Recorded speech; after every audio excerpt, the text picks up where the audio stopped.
Hi అండి. నేను మీ రజనీని. ఈరోజైతే చూడండి, ఇడ్లీలోకి నేను పచ్చడి అయితే చేయబోతున్నాను. చాలా బాగుంటుంది. ఇది వామాకు. జీర్ణశక్తి కూడా చాలా బాగుంటుంది. వామాకులన్నీ కోసుకుందాం. కావాల్సినన్ని అయితే కోసుకోండి. కొద్దిగానే అవుతుందండి. మీరు ఎన్ని ఆకులు కోసినా కూడా ఎక్కువగా అయితే తీసుకోండి. నేనైతే కొద్దిగా తీసుకున్నాను. నాకు కొంచెం పచ్చడి అయ్యింది, మగ్గిపోతుంది. మీకు కావాల్సిన ఆకులు అయితే తీసుకోండి. శుభ్రంగా నీటిలో కడగండి. ప్రతి ఆకు కూడా దుమ్ము ధూళి ఇసక ఏమీ లేకుండా నీట్గా కడగండి. ప్రతి ఆకు కూడా.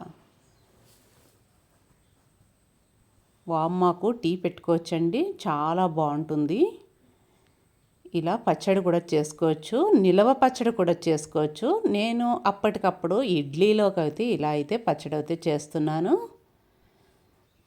చూడండి, నా వీడియో ఇంతవరకు చూశారు కదా, ఒక లైక్ అయితే చేయండి. పచ్చిమిరకాయలు కారానికి సరిపడినన్ని తీసుకోండి. స్టవ్ అయితే వెలిగించుకొని బాండ్లీ అయితే పెట్టుకొని కావాల్సినంత ఆయిల్ అయితే సన్ఫ్లవర్ ఆయిల్ అయితే యాడ్ చేసుకోండి.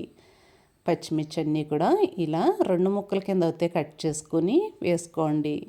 మనం పెద్ద కాయలు వేసేస్తే పేలిపోతాయండి, అందుకని నేను క్లియర్గా అయితే చెప్తున్నాను.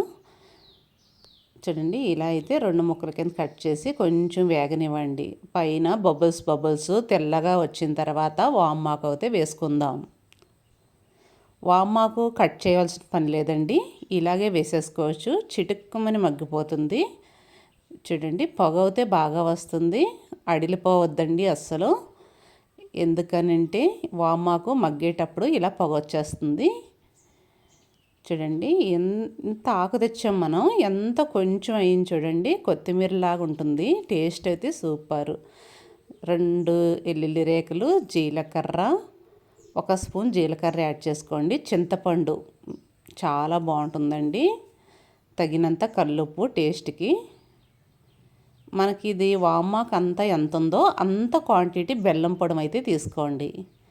ఇలా అయితే లైట్గా మగ్గనిచ్చేసుకొని చల్లారి పెట్టేసుకోండి. మొత్తం చల్లారిందంతా కూడా మిక్సీ బౌల్లో అయితే యాడ్ చేసుకోండి. వాటర్ అయితే యాడ్ చేసుకోవద్దు, కరెక్ట్గా సరిపోతుంది. బెల్లం ఉంటుంది కదా.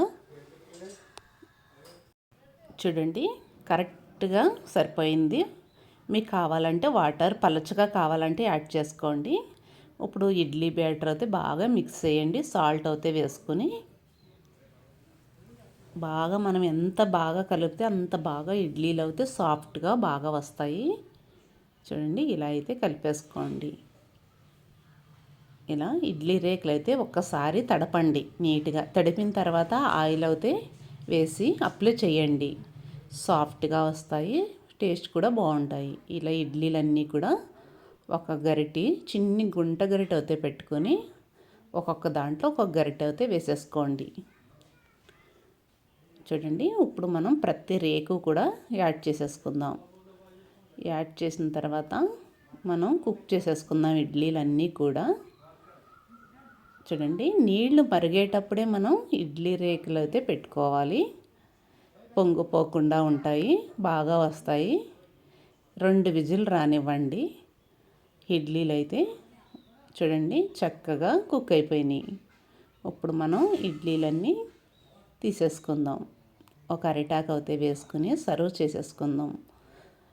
టేస్ట్ కూడా చూసేద్దాం. పిల్లలు పెద్దవాళ్ళు ఇష్టంగా తింటారండి ఇడ్లీ అయితే. ఈ కాలంలో చాలా హెల్త్కి మంచిది. ప్రెగ్నెన్సీలు కానించి బాలింతరాలు కానించి ప్రతి ఒక్కళ్ళు తీసుకోవచ్చండి. హెల్త్కి అయితే చాలా మంచిది. చూడండి, పచ్చడి అయితే సూపర్ అండి. అసలు ఒక్క ఇడ్లీ కూడా మీరు వదలరు, అంత ఇష్టంగా తింటారు. నేను ఎలా అయితే చూపించానో మీరు కూడా అలాగే తయారు చేసుకోవాలని కోరుకుంటున్నా. నా వీడియో నచ్చితే లైక్ చేయండి, షేర్ చేయండి, కామెంట్ పెట్టండి. నెక్స్ట్ వీడియోలో మళ్ళీ కలుద్దాం. By bye friends.